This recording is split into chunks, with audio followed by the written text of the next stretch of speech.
Congrats, Neil. You're a great guy. LAX 18 News will be right back.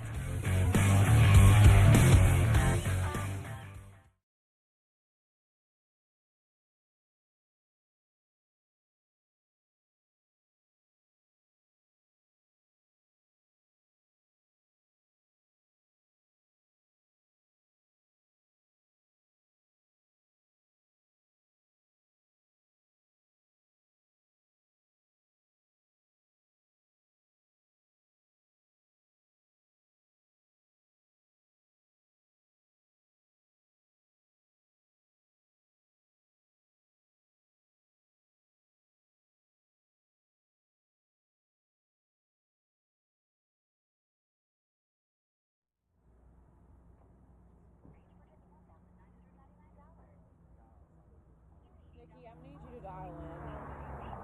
I think, yeah, I'm having issues.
The zoo in Pueblo, Colorado is showing off the latest additions to its animal kingdom.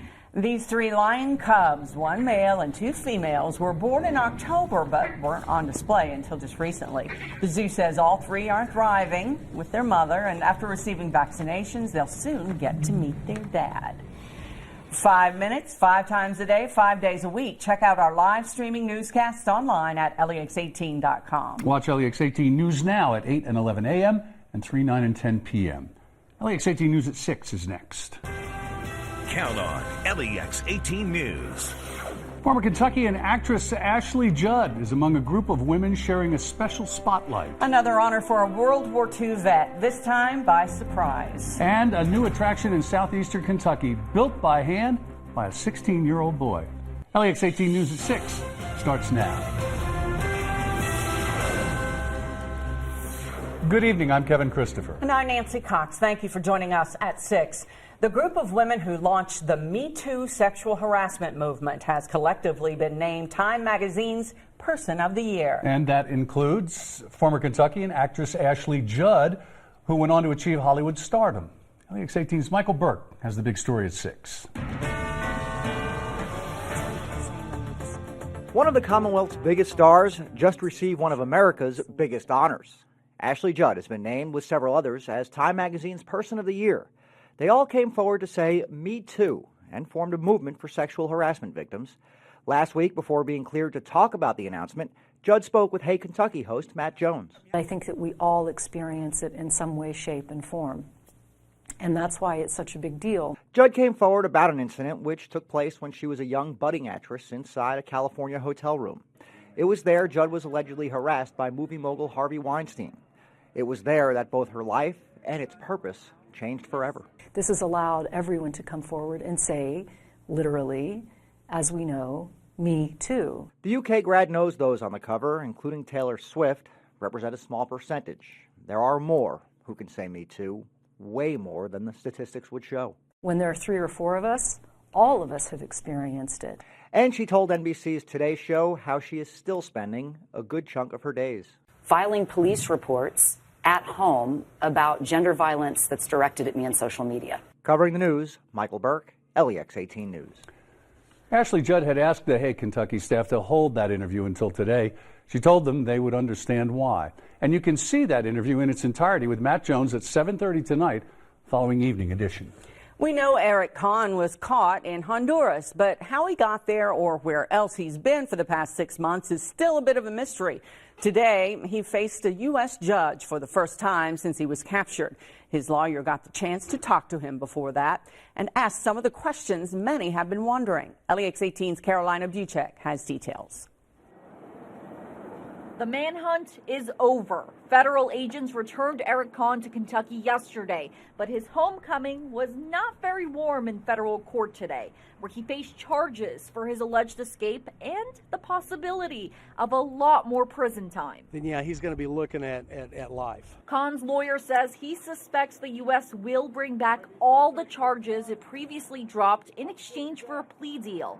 That means Kahn's original 12-year prison sentence could be extended to life. And then there's also the new escape charges against Kahn. He pled not guilty to them in court today, and his lawyers say the escape is alleged. But outside of court, they told us about foreign money in Kahn's box of possessions. On the record, I am told that there is $20. in Honduran cash. The lawyers say they don't yet know where Kahn spent the last 6 months, but they asked him how he ended up in Honduras, where he was later captured. He just laughed and said, well, there's a story behind that, and I said, I'm sure there is. And while so many questions circle around Kahn's whereabouts, apparently he had questions of his own. He had tons of questions, as you can imagine, about where is he going to go in the interim? Have I talked to his mother? Covering the news in Lexington, Carolina Buchek, LEX 18 News. The lawyer representing Kahn's former clients was also in court today. He says he's looking into whether Kahn has the money to repay his clients. 2 Eastern Kentucky men were arrested after allegedly killing a stray dog and using its blood to stage a crime scene. Deputies say early Saturday morning they responded to an assault and found a man hit in the head with a crowbar in the road near his Martin County home. When they went to talk to 26-year-old Jeffrey Spence and 19-year-old Casey Spence, the two told deputies the victim, Fred Daniels, had attacked them. Casey said he hit Daniels in self-defense. Blood was found throughout the home, and police say the Spences had killed the dog and used its blood to stage the crime scene. They're charged with assault, trespassing, and stealing Daniels' truck. Investigators say the incident is part of a long-running feud between the Spences and Daniels. People all across the Bluegrass are bracing for colder temperatures tonight. Yes, this time of year is especially tough on the homeless. Kyla Mills is live in Lexington to tell us how you can help. Kevin, Nancy, good evening. You could really feel the change in the air out here tonight. It is getting chilly to the point where it's uncomfortable if you're not wearing gloves like I am or a hat. And that's a concern for workers here at the Catholic Action Center. That's why they need your help keeping the homeless safe and warm this winter. When an Arctic blast rolls into Lexington, some get hit harder than others. You ain't got no blankets and no comfortable place to lay, no warm. I mean, it's very, very rough. James Barton fell on tough times, losing his home after losing his job. He's thankful to now be here at the Catholic Action Center. Being here, you got a warm place to go, food in your stomach, nice bed, comfortable bed to sleep in. Warmth. It's better being here than being outside. But the beds at the shelter are full, and with the cold front moving into central Kentucky, Director Jenny Ramsey is worried about those with nowhere to go. And that's one of the things our people will describe as the pain of the cold. Now, as long as they're feeling, that's good, because then the next step is frostbite. The Compassionate Caravan will hit the streets tonight, but they need your help bringing people supplies. Since your story had aired at noon, we received several blankets, a whole lot of gloves, scarves, toboggans have came in so far. Shelter workers say they're grateful for the warm hearts in Lexington, keeping those out in the cold safe through the winter months. They're still our brothers and sisters, and we have to know and take care of them as a community. They're in need of hats, gloves, scarves, and blankets. You can bring those donations down here to the Catholic Action Center on Industry Drive 24/7. And we know the Salvation Army is in need of similar donations as well. Any little bit helps. Covering the news live in Lexington from the LEX 18 Mobile Newsroom. Back to you.